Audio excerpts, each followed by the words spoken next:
31வது ശ്ലോകം.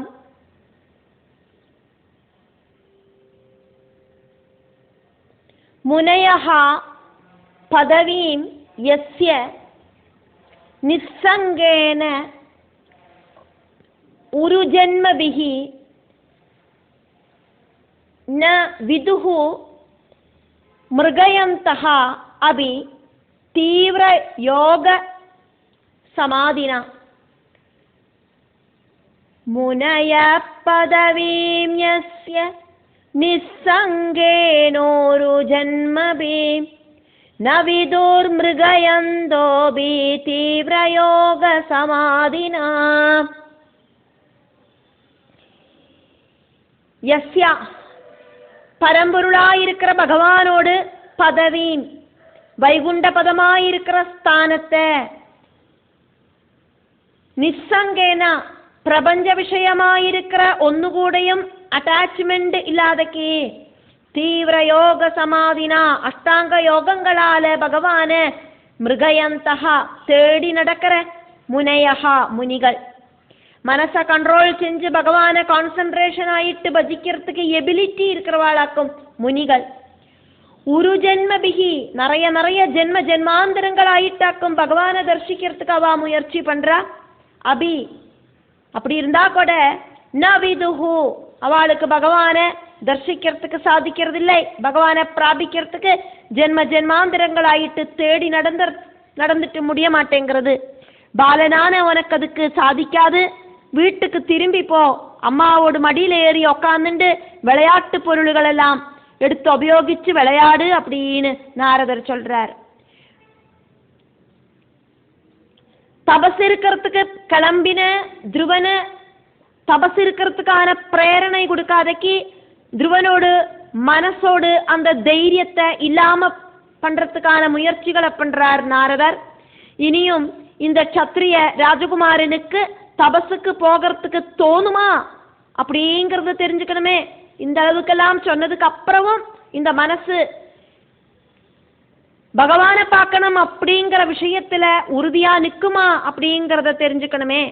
பகவானோட பிரேரணையாலேயாக்கும் நாரதர் இந்த விஷயங்களை எல்லாம் துருவன் கிட்ட சொன்னது.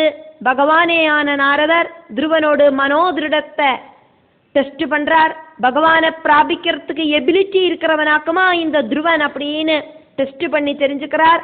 வயசு அப்படிங்கிறது முக்கியமில்லை, மன திருடதையாக்கும் முக்கியம் அப்படிங்கிறது இந்த சின்னஞ்சிறு பாலகன் உணர்த்துறார்.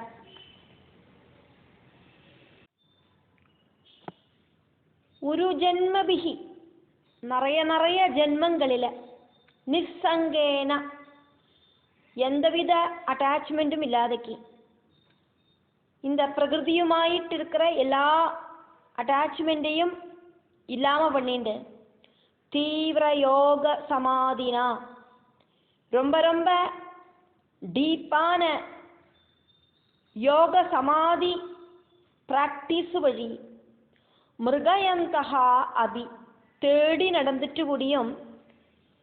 யஸ்யா பரம்பொருளான பகவானோடு பதவீம் அந்த மோட்சஸ்திதி முனையஹா ந விது முனிகள் தெரிஞ்சுக்கிறதில்லை. அப்படி இருக்கிற பகவானியாக்குமே குழந்தை நீ தேடின்னு இருக்காய். நிறைய ஜென்மங்களா பகவானை கூப்பிட்டுண்டு இந்த பிரபஞ்சத்தில் ஜனிச்சாலும் இந்த பிரகிருதியுமாயிட்டு எந்த ஒரு அட்டாச்மெண்ட்டும் வைக்காதக்கு யோக சமாதி பிராக்டிஸ் எல்லாம் செஞ்சு தேடி நடந்துட்டு கூடியும் அந்த பரம காரண ரூபனாயிருந்த பகவானோடு பரம காரண ரூபனாயிருக்கிற பகவானோடு அந்த உண்மையான ஸ்திதி முனிகளுக்கு கண்டுபிடிக்கிறதுக்கு சாதிக்கிறதில்லை.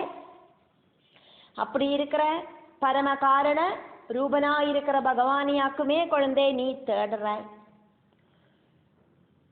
முனையஹா ந விதுஹு பரம காரணமாயிருக்கிற அந்த அகண்ட போத சத் ரூபத்தை எல்லா பிரபஞ்ச கடகங்களோடும் சொரூபமாயிருக்கிற இந்த பிரபஞ்சம் ஃபுல்லா ரொம்பி நிற்கிற உண்மையை முனிகளெல்லாம் தேடிண்டாக்கும் இருக்கா. அப்படி தேடி நடந்துட்டு கூடியும் அந்த பகவானை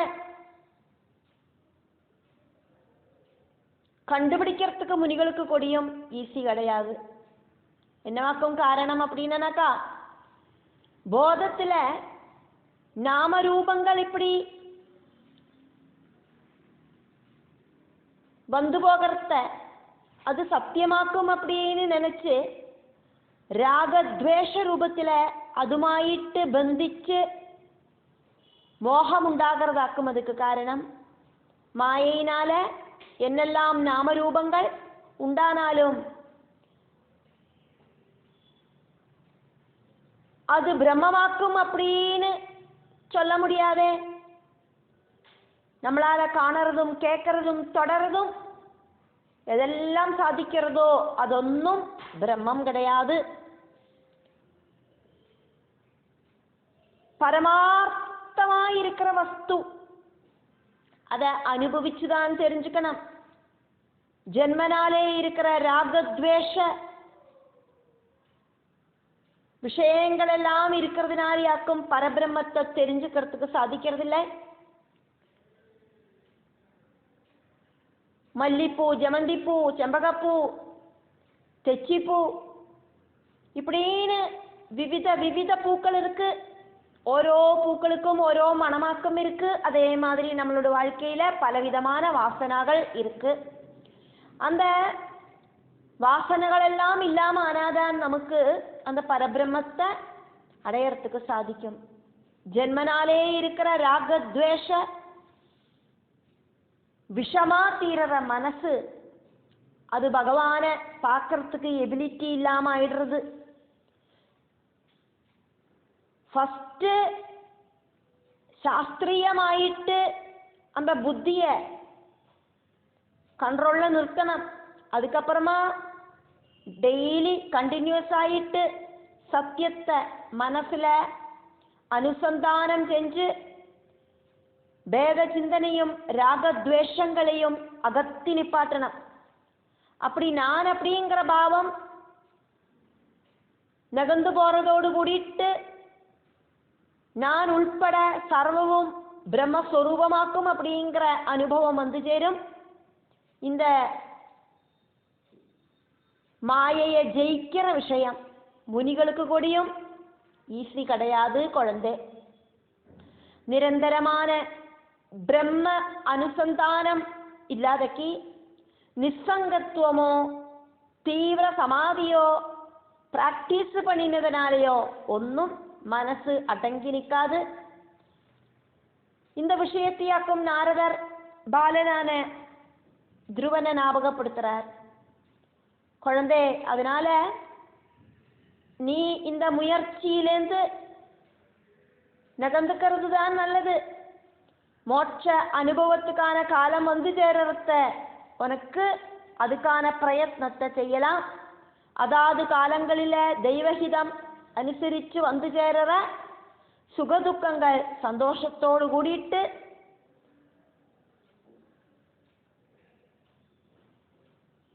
സഹിച്ച് நம்மளோட வாழ்க்கையை நகர்த்துறதாக்கும் நல்லது. அப்படி இருக்கிறவனுக்கு தான் இந்த மாயா அப்படிங்கிற இருட்ட தாண்டறதுக்கு சாதிக்கும். மனசுக்கு நிறைய ஜாஸ்தியான ஒரு சம நிலைமை സമഭാവന ഉണ്ടാകണം. മനസ്സ് കലങ്കി മറിയறதுக்கு അനുവദിക്കപ്പെടാது. அது துக்கமானாலும் சரி சந்தோஷமானாலும் சரி அமைதியாய் இருக்கணும். அந்த மனசு சகல ஜகத்தோடும் സുഹൃത്തായിട്ട് പ്രവർത്തിக்கிறதுக்கு சாதிக்கணும் எல்லாருக்கும். இதெல்லாமாக்கும் பகவானை தெரிஞ்சுக்கிறதுக்கு பகவானை தேடி இருக்கிற யாத்திரைக்கான வழிகள். நாரத மகர்ஷி சொன்னதை கேட்டுட்டு துருவன் சொல்றார், பகவானோட குணங்கள் எல்லாம் இருக்கிற நீங்கள் சொன்ன இந்த மனசோடு கண்ட்ரோல் அப்படிங்கிற விஷயம் என்ன மாதிரி இருக்கிறவாளுக்கு ஈஸி கிடையாது அப்படிங்கிறத நான் தெரிஞ்சுக்கிறேன். இருந்தாலும்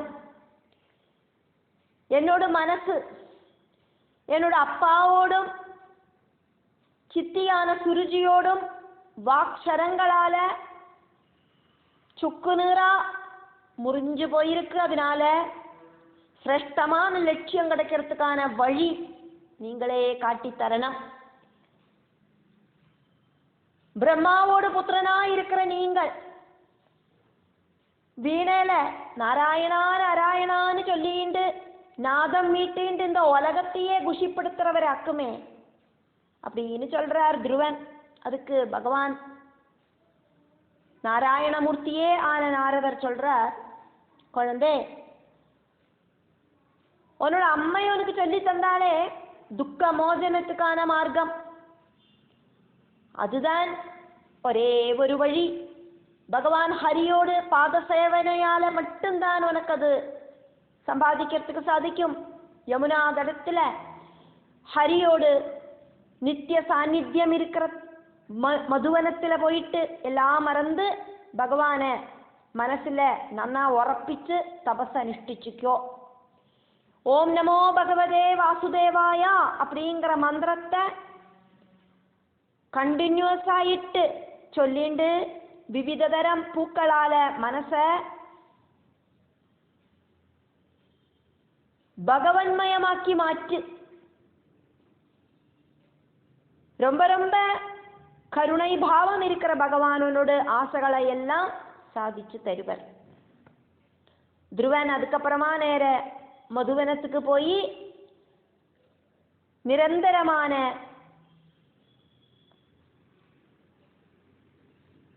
அனுஷ்டானங்களோடு கூடிட்டு தபச ஆரம்பிச்சார். நாரதனாகட்டும் உத்தானபாத மகாராஜாவோடு கொட்டாரத்துக்கு வந்து சேர்றார். ராஜா கிட்ட சுகக்ஷேமம் எல்லாம் கேட்டு தெரிஞ்சின்றார். ராஜா பశ్చాத்தாப விவசனாயிட்டு நடந்த விஷயங்களை எல்லாம் சொல்லி முனிகிட்ட சங்கடப்பட்டார். உன்னோட புத்திரன் திவ்ய தபஸுக்காக்கும் போயிருக்கார், அந்த தபசு ராஜாக்கு கூடியும் கீர்த்தியை கொடுக்கும் அப்படின்னு நாரதர் ராஜாட்ட சொல்லிட்டு அங்கேருந்து யாத்திரையாகிறார். ராஜா ரா பகல் புத்திரனையே நினைச்சு நினைச்சு அங்க வசிச்சார். ராஜ கொட்டாரத்துல துருவன் படிப்படியான தபசு வழி சர்வதா பகவானில அப்படியே லயிச்சு போன. பகவானை தியானிச்சு வேற எந்த சிந்தனையும் இல்லாத துருவனுக்கு கிரமேண சர்வம் பகவன்மயமாயிட்டு அனுபவப்பட்டது. 6 மாசம் நீண்டு நின்ன அந்த துருவனோடு திவ்யமான தபசு தேவர்களை கூடியும் ஆச்சரியப்படுத்திட்டு அவ விஷ்ணு பகவான அபயம் பிராபிச்சா.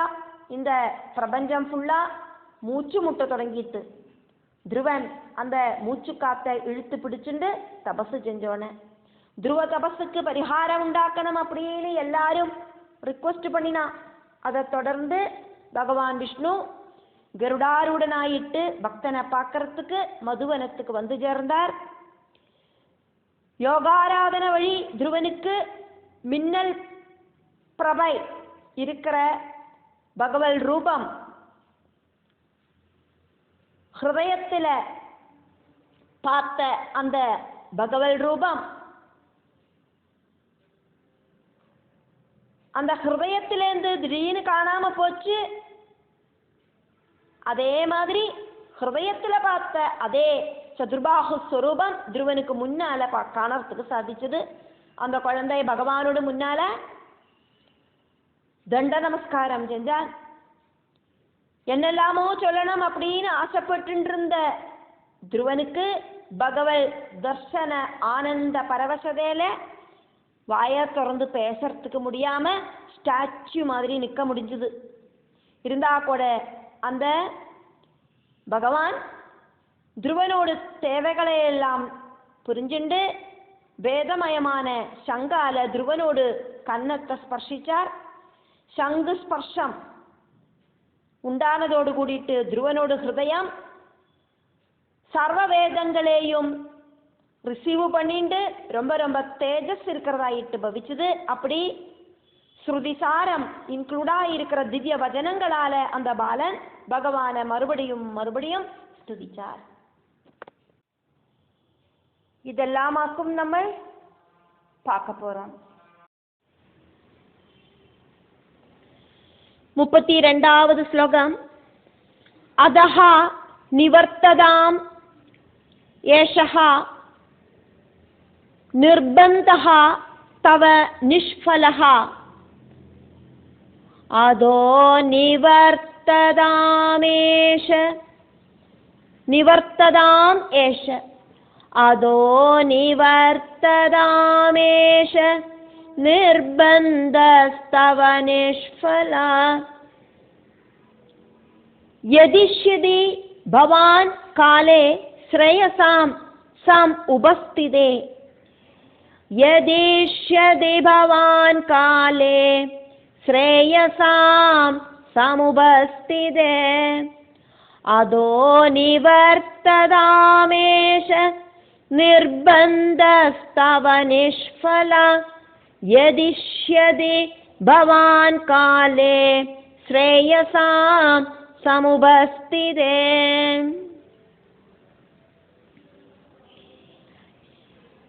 ஏஷஹ உன்னோடதான நிர்பந்தஹ பிடிவாதம் தவ நிஷ்ஃபலஹ அது பிரயோஜனமில்லாததாக்கும் அப்படிங்கிறத தெரிஞ்சுக்கோ.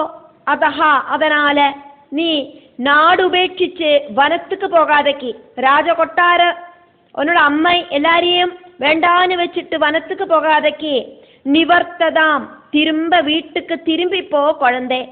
ക്ഷത്രിയ രക്തത്തില് സ്വാഭാവികമായിട്ടും നല്ല ഒരു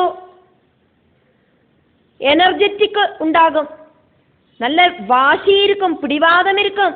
அதெல்லாம் நீ வேண்டான்னு வச்சுட்டு இப்போ நீ ரொம்ப ரொம்ப சின்ன குழந்தையாக்குமே, ரொம்ப பிராயம் ஜாஸ்தியானவாளாக்கும், தபஸுக்கு கானனத்துக்கு போவா. அதனால நீ இப்போ சின்ன குழந்தையாக்கும். ஸ்ரேயசாம் காலே ஐஸ்வர்யத்துக்கான சுகஜீவிதத்துக்கான காலம் சமுபஸ்திதே உங்ககிட்ட வர டைமில் பவான் நீ எதிஷ்யதி அந்த தபசு அப்படிங்கிற விஷயத்துல நீ இன்வால்வ் பண்ணுவாய். எல்லாரும் ஒரே மாதிரி ஒரு காலத்திலையும் இருக்க மாட்டா. உன்னோடு இந்த சங்கடங்கள் எல்லாம் முடிவடைகிற ஒரு காலகட்டம் வரும். ஒன்னை தேடி உன்னோட சந்தோஷ நாள்கள் வரும். என்னத்துக்கும் ஒரு காலம் அப்படிங்கிறது இருக்கு. காலச்சக்கரம் சுற்றி கரங்கவாக்கும் சேர்ந்து தசாபுதி காலகட்டங்கள் சைக்கிள் மாதிரி கரங்கிண்டாக்கும் இருக்கு.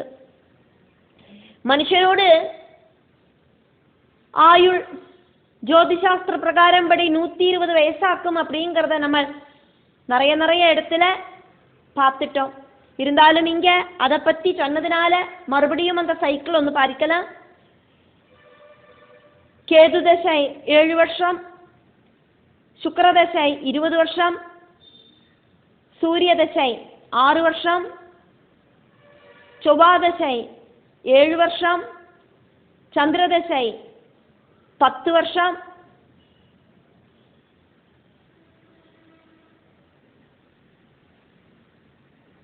புததசை 17 வருஷம், குருதசை 16 வருஷம், ராகுதசை 18 வருஷம், ശനി ദശை 19 வருஷம்.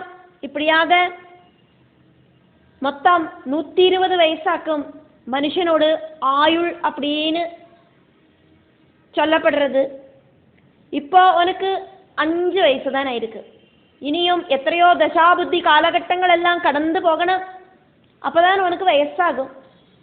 அந்த வயசாகிற காலத்தில் நீ குடும்ப ஜீவிதம் எல்லாம் நயிச்சு முடிச்சு சொஸ்தமாயிட்டு இருக்கிற காலத்தில் எல்லா இன்ப துன்பங்களையும் அனுபவிச்சு தீர்த்திருப்பாய். அந்த டைமில் நீ வானப்பிரஸ்தம் யாத்திரையாகு.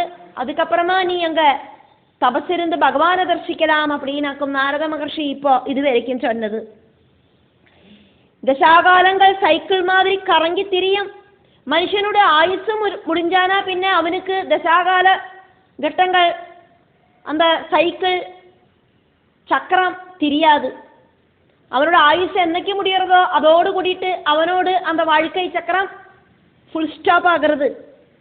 உனக்கு பாக்ய அனுபவங்களுக்கு சமயமானானா நீ அந்த சௌபாகியங்கள் எல்லாம் அனுபவிக்கத்தான் செய்வாய். அதே மாதிரியே தபசு செய்யறதுக்கான வயசும் பக்குவதையும் வரத்த நீ அந்த தபசை செய்யத்தான் செய்வே. இப்போ வீட்டுக்கு திரும்பி போகந்தே அப்படின்னு நாரத மகர்ஷி துருவன் கிட்ட சொன்னதையாக்கும் நம்ம பார்க்கிறோம்.